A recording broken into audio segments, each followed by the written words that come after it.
Halo, selamat datang kembali di channel kami. Hari ini, kami memiliki sesuatu yang benar-benar istimewa untuk dibahas, sesuatu yang mungkin belum banyak diketahui oleh banyak orang. Kali ini, kami akan menggali lebih dalam pada teknik psikologi yang tak kalah menarik, yaitu kemampuan membaca karakter asli orang dari cara mengirim chat di media sosial.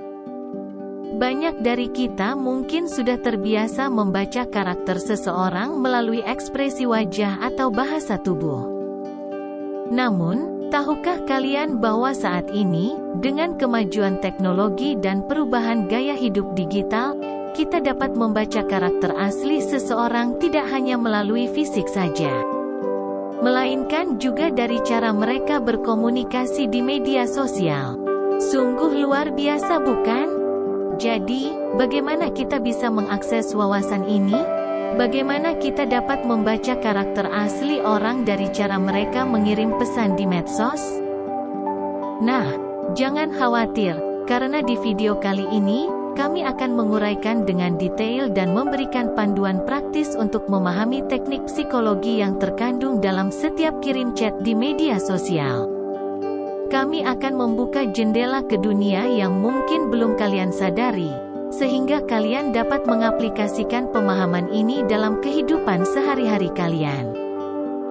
Jadi, bersiaplah untuk menyelami ke dalam dunia yang penuh misteri ini bersama-sama. Poin pertama adalah lama saat membalas chat.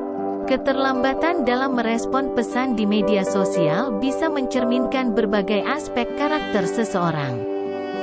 Ini mungkin disebabkan oleh kesibukan dan prioritas dalam kehidupan sehari-hari, di mana individu tersebut menempatkan pekerjaan atau komitmen lain sebagai prioritas utama. Namun, perlu diperhatikan bahwa keterlambatan juga bisa mencerminkan sikap yang kurang responsif atau malas untuk merespon dengan cepat. Yang mana itu dapat dikaitkan dengan gaya hidup santai atau kurangnya motivasi untuk terlibat dalam percakapan instan. Untuk membaca lebih lanjut karakter asli seseorang dari kebiasaan ini, kita perlu memperhatikan konteks spesifik. Misalnya, jika seseorang seringkali terlambat dalam merespon pesan yang bersifat mendesak, ini bisa mengindikasikan prioritas dan nilai-nilai yang mereka anut. Sebaliknya, jika keterlambatan tersebut lebih terkait dengan percakapan yang bersifat santai, mungkin hal ini hanya mencerminkan gaya komunikasi yang lebih santai. Poin kedua adalah suka membalas dengan emotikon. Ketika seseorang cenderung merespon pesan dengan emotikon, itu sebenarnya bisa menjadi jendela ke dalam sisi ekspresif dari kepribadian mereka. Emotikon bukan hanya sekedar gambar kecil di layar, melainkan representasi dari perasaan dan nuansa yang mungkin sulit diungkapkan dengan kata-kata. Penting untuk tidak menganggap remeh kebiasaan ini. Dalam konteks pekerjaan, orang yang suka menggunakan emotikon mungkin memiliki sisi ekspresif yang kuat, dapat dengan jelas menyampaikan pendapat atau perasaan mereka. Ini bisa menjadi aset dalam situasi kerja yang memerlukan komunikasi yang dinamis dan berenergi. Selain itu, dalam kehidupan sosial, penggunaan emotikon bisa mencerminkan sifat yang menyenangkan dan asik. Orang dengan kecenderungan ini mungkin lebih terbuka terhadap interaksi sosial, menciptakan atmosfer yang hangat dan ramah. Poin ketiga adalah hobi spam chat. Terkadang, kebiasaan seseorang untuk seringkali mengirim pesan berulang di media sosial dapat memberikan gambaran menarik tentang karakter mereka. Jika seseorang memiliki kecenderungan untuk spam chat, hal ini dapat mengindikasikan sifat tidak sabaran yang mungkin melekat pada kepribadian mereka. Fenomena ini bukan hanya sekedar tanda ketidaknyamanan dengan keheningan atau kekosongan, tapi juga mencerminkan ambisi dan tekad yang kuat. Orang yang suka spam chat cenderung memiliki dorongan untuk terlibat secara aktif dalam komunikasi, mungkin karena rasa ingin tahu atau hasrat untuk mencapai tujuan tertentu.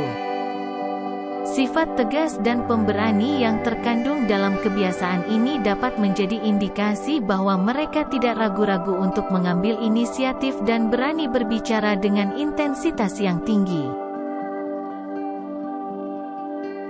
Poin keempat yaitu suka pakai kata hehe. Ternyata, pemilihan kata yang sederhana ini bisa memberikan petunjuk berharga tentang karakter seseorang. Ketika seseorang cenderung sering menggunakan hehe dalam pesan mereka, ini sebenarnya bisa menjadi tanda dari kepribadian yang penuh dengan hati-hati. Orang-orang dengan kebiasaan ini cenderung memiliki dorongan untuk menjaga suasana hati yang positif dan menghindari konflik yang tidak perlu. Penggunaan hehe bisa diartikan sebagai usaha mereka untuk mempertahankan kesan kehangatan dan keakraban dalam interaksi mereka. Selain itu, karakter ini juga mungkin cenderung memperhatikan perasaan lawan bicara mereka, menciptakan lingkungan yang nyaman dan ramah. Poin kelima yaitu pesan chat pendek. Orang yang cenderung chat dengan kalimat yang singkat, langsung ke inti, dan hanya sebatas yang diperlukan, sebenarnya membuka jendela ke dalam kepribadian menarik. Jika seseorang memiliki kecenderungan untuk berkomunikasi dengan pesan pendek, ini bisa menjadi indikasi dari sifat cuek yang mungkin melekat pada diri mereka. Mereka mungkin lebih suka menyampaikan ide atau informasi tanpa perlu berlama-lama dalam percakapan. Namun jangan salah paham, karakter semacam ini sebenarnya mencerminkan sifat sederhana dan apa adanya. Orang-orang dengan kebiasaan merespon secara singkat ini mungkin tidak suka memperumit hal-hal atau terlibat dalam percakapan yang berlebihan. Mereka dapat dianggap sebagai individu yang langsung to the point, jujur, dan tidak suka menyembunyikan maksud di balik kata-kata mereka.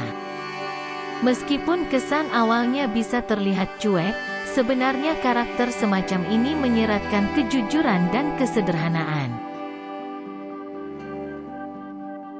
Poin keenam adalah balas pesan panjang. Orang yang cenderung merespon dengan pesan panjang biasanya menunjukkan kecenderungan emosional yang sensitif. Mereka ingin menjelaskan segala sesuatu secara detail dengan harapan agar lawan obrolan bisa paham sepenuhnya. Ciri karakter semacam ini melibatkan keinginan untuk berkomunikasi secara dalam dan terbuka. Mereka cenderung menyajikan berbagai sudut pandang, mencantumkan detail mendalam, dan mengimbangi rasionalitas dengan emosionalitas. Dengan memahami sifat ini, kita dapat memperoleh wawasan lebih dalam tentang individu tersebut dalam konteks interaksi digital. Itu tadi 6 poin menarik yang bisa membantu kita membaca karakter asli seseorang dari cara mereka mengirim chat di media sosial. Jangan lupa untuk memberikan pendapat dan pengalaman kalian di kolom komentar, dan pastikan untuk subscribe agar tidak ketinggalan konten menarik lainnya dari kami. Terima kasih telah menonton, dan sampai jumpa di video berikutnya.